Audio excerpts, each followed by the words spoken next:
एक समय की बात है, रामपुर नाम के एक गांव में लोकनाथ नाम का किसान अपनी पत्नी भारती के साथ रहता था।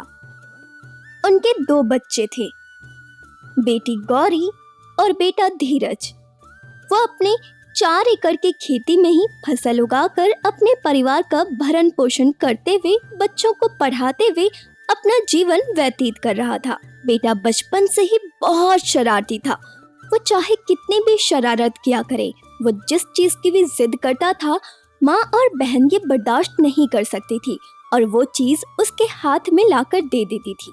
जब वो बड़ा हो जाएगा तो उसकी शरारतें कम हो जाएगी, ये सोचकर वो लोग सहन कर रहे थे। लेकिन बेटे के बर्ताव से परेशान होकर लोकनाथ अपनी पत्नी से कहता है, देखा तुमने, तुम्हारी वजह से वो कोई भी काम करने के लायक नहीं रहा। उसे बिगाड़ने के पीछे सबसे पहला हाथ तुम्हारा ही है। ये गलती अभी महसूस नहीं होगी, तुम आगे देखना, उसे देखकर तुम बहुत दुखी होने वाली हो। ऐसा कहकर बेटे का गुस्सा पत्नी पर उतारता है। उसकी बेटी गौरी बहुत ही समझदार थी, लेकिन बेटा धीरज बहुत ही शरारती हो गया था। धीरज जब भी जो मांगता उसे पैसे देने ही पड़ते थे, नहीं तो वो पूरा घर सिर पे उठा लेता था। बचपन से ही उसे प्यार मिलने की वजह से वो ऐसा हो गया था। उसे पिता के जेब से जब भी जितने पैसे मिलते थे वो उसे निकाल कर एक ही दिन में खर्च कर लेता था। दिन ब दिन उसकी चोरी बढ़ती ही जा रही थी। उसे कितना भी कुछ कहो वो किसी की नहीं सुनता था। कुछ साल बाद बेटी की शादी का समय आ गया। बेटी के लिए एक अच्छा सा रिश्ता देखकर उसकी शादी करवा देते हैं। अब बचा बेटा धीरज। बेटे को ठिकाने ना लगाए तो वो किसी काम के लायक नहीं रह जाएगा। ऐसा सोचकर पिता धीरज को बुलाते हैं। लोकनाथ अपने बेटे से कहता है, मेरी बात सुनो, अगर आज से तुम पैसे कमा कर लाओगे तो ही तुम्हें खाना मिलेगा। ऐसा कहने पर पिता की बातों से हैरान होकर वो माँ की तरफ मासूमियत से देखने लगता है। ये देखकर लोकनाथ अपनी पत्नी से कहता है, अगर शाम तक ये कुछ पैसे कमा कर लाता है तो ही खाना देना, नहीं तो नहीं देना, ये मेरा आदेश है। ये बात वो जोर देकर कहता है। धीरज पिता को खेत जाते देखकर अपनी माँ के पास शरारत करके माँ से पैसे लेकर शाम को पिता के आने के बाद वो पैसे अपने पिता को दे देता है। पैसा देखकर लोकनाथ बेटे से कहता है, कितने कमा कर लाए हो? ऐसा कहने पर धीरज कहता है, 50 रुपए पिताजी। इसके बाद धीरज से लोकनाथ कहता है, तुरंत ये 50 रुपए ले जाकर अपने घर के पीछे के बंद कुएं में फेंक कर आओ। पिता के ऐसा कहने पर पिता के बताए हुए अनुसार ही वो पैसे ले जाकर कुएं में फेंक देता है। ये देखकर लोकनाथ अगले दिन अपनी पत्नी को उसके मायके भेज देता है और कहता है कि वहां पर कुछ दिन बिता कर आए। इसके बाद धीरज को बुलाकर कहता है, कल की तरह ही आज शाम को भी पैसे लेकर ही घर में आना, वरना फिर से खाना नहीं दूंगा। ऐसा गुस्से में कहता है।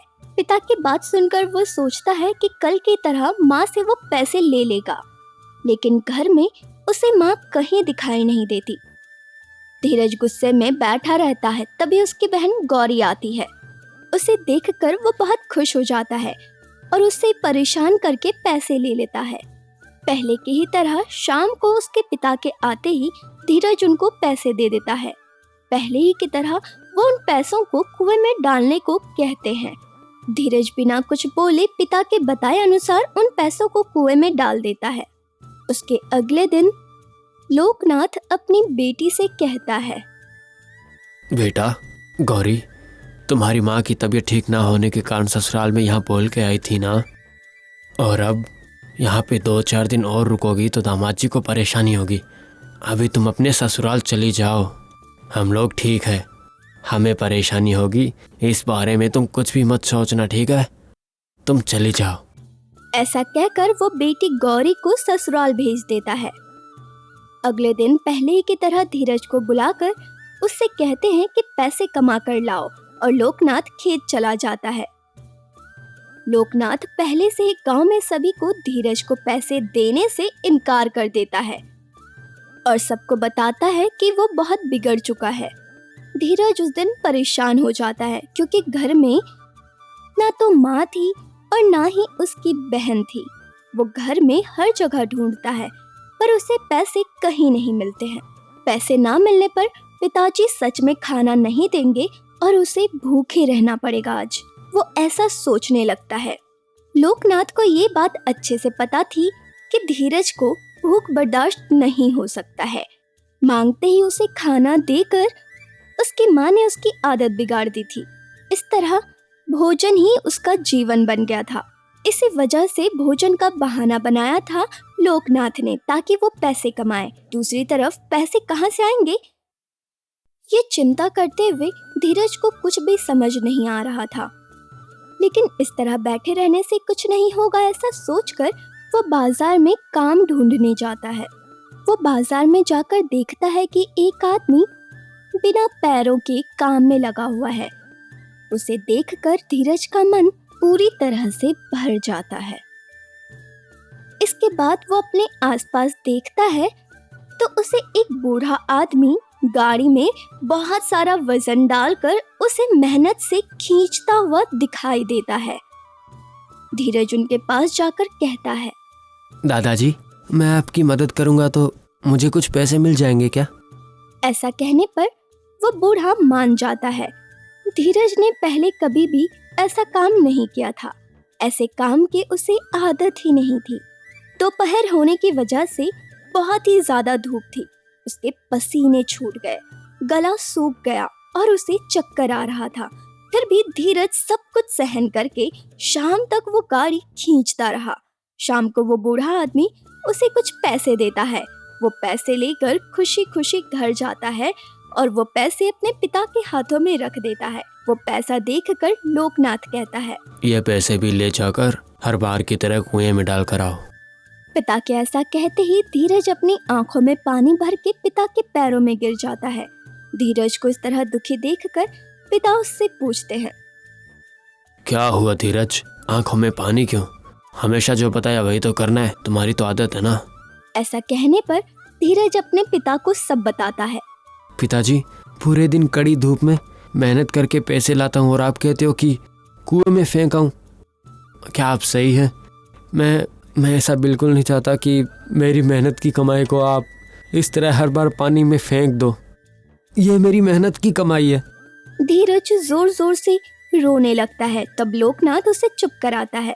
माँ और बहन के दिए हुए पैसे बिना मेहनत के नहीं आए थे, इसलिए जैसे मैंने बताया था बिल्कुल वैसे ही पैसे ले जाकर उस पुराने कुएं में डाल दिए थे। अभी तुम्हारी मेहनत करके लाए हुए पैसे तुम कुएं में डालने के लिए मना कर रहे हो। अभी पता चला ना कि मेहनत की कमाई क्या होती है। देखो बेटा, अपने खून को पसीने में बदलना मेहनत का प्रतीक है। मैं मेहनत करके कमाता था और तुम हमेशा आराम से बैठे खाते रहते थे। मैं कितनी मेहनत करता था, इस बात का कभी तुम्हें अंदाजा तक नहीं लगा था। तुम्हें मेहनत की कीमत पता चलाने के लिए मैंने ये सब किया था बेटा। अभी 1 रुपये के पीछे कितनी मेहनत लगी है, समझे ना तुम? अब मुझे पूरी उम्मीद है कि तुम पैसों को पानी की तरह नहीं बहाओगे। ऐसा कहने पर अपने पिता को नमस्कार करके धीरज कहता है, पिताजी, मेरे मेहनत के पैसों को आपने ऐसे फेंक दिया, मुझे बहुत दुख हुआ पिताजी। इससे अब मेहनत की कमाई क्या होती है समझ आ गया। अभी से मैं लोफर की तरह घूमूंगा नहीं, मुझे माफ़ कीजिए। अभी से आपके कहनुसार ही पढ़ाई करूंगा, मैं आपके कामों में हमेशा हाथ बटाऊंगा। उसके ऐसा कहने पर लोकनाथ अपने बेटे की बातों से बहुत खुश हो जाते हैं। देखो बेटा, जैसे बड़े लोग कहते हैं कि जब बेटा पैदा होता है तो उससे ज़्यादा खुशी तब होती है जब बेटा काबिलियत बनता है। अब मुझे भी विश्वास हो गया है कि तुम बहुत ही जल्द काबिलियत बन जाओगे। ऐसा कहकर लोकनाथ अपनी आंखों से आंसू पोंछता है। तभी देखता है कि धीरज की माँ भी उसके पीछे खड़ी है।